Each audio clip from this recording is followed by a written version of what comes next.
Final team in the division, as always, is the New York Knickerbockers, the Pants. There's a 37.5. That's the lowest, but it's juiced minus 135 over at PointsBet. We talk about the importance of one game. I think this is one where you should just probably go a little bit higher. There's a 40 at Circa, which I thought was interesting. The sharp books are a little higher on the Knicks. 39.5 at Superbook and DraftKings, a 40 at Circa. There's a 38.5 plus 100 over at FanDuel. So if you want the over, that's probably your best number, is take the extra win and get the plus juice at FanDuel at 38.5. And that to me is the best value on the board if you want an over. If you want the under, Circa right now of the books I've looked at is the best value at 40. We both lean to the over here. What's your projection on the New York Knicks?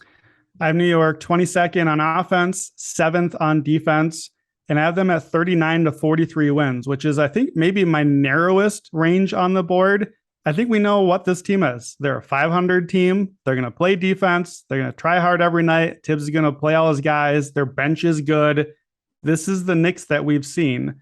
I think there's reason to think they should be a little better than last year. Jalen Brunson basically in for Kemba Walker. That's obviously an upgrade. That's going to raise the offensive floor.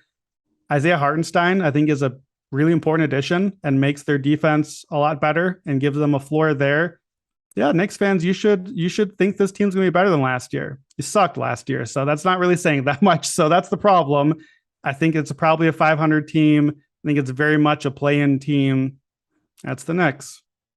So last year, they were a best bet over for me and a lot of people liked it at 41.5. We were like, this team is really good last year. They would be worse, but they're not going to be that much worse. And then they were that much worse.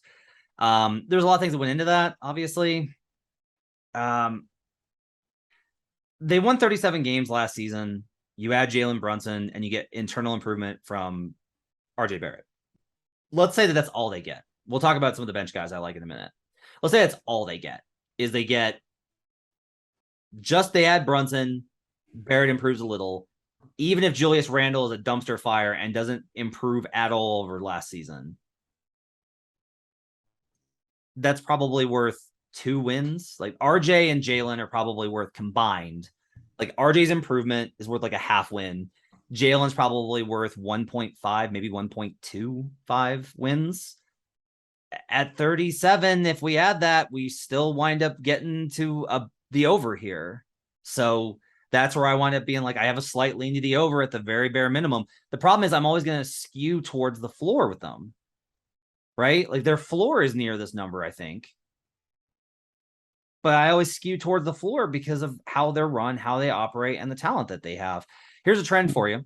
Teams that won more than 30 games. So they weren't like basically 20 to 30 is horrible. That's a lottery squad. If you won more than 30 and you missed the playoffs, and then the next season your total is below 40, it's 13-9 to the over, 59%.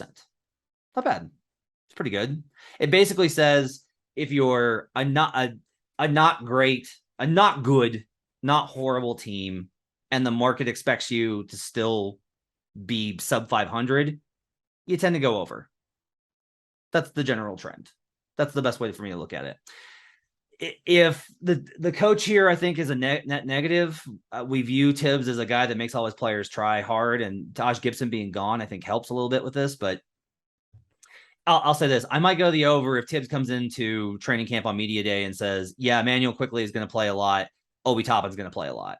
And that may sound crazy. The Nets overall net rating was minus 0.6, which makes a lot of sense.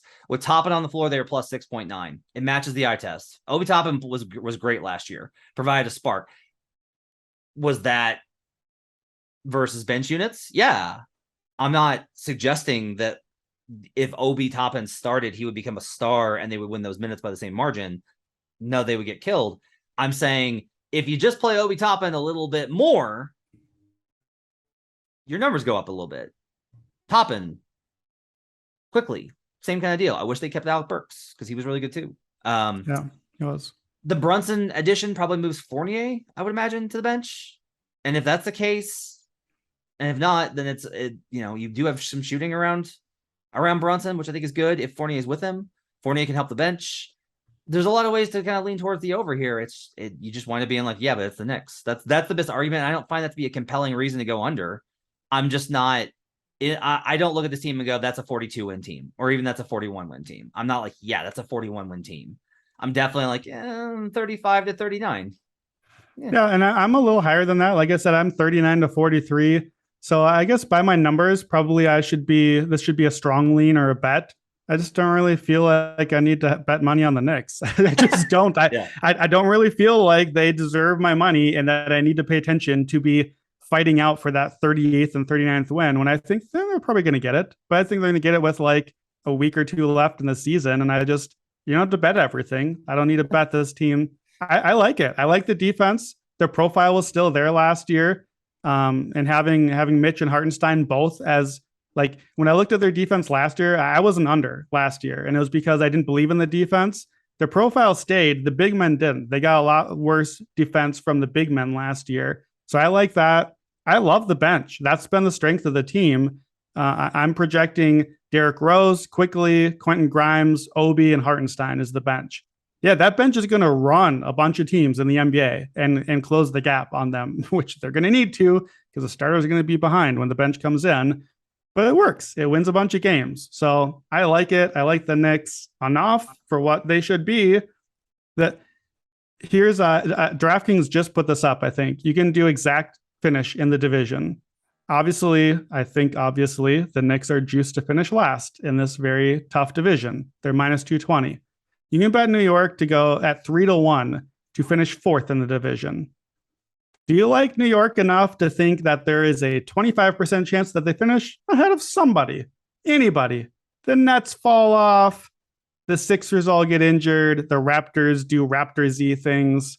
Do you think that the Knicks have a 25% chance of finishing ahead of one team?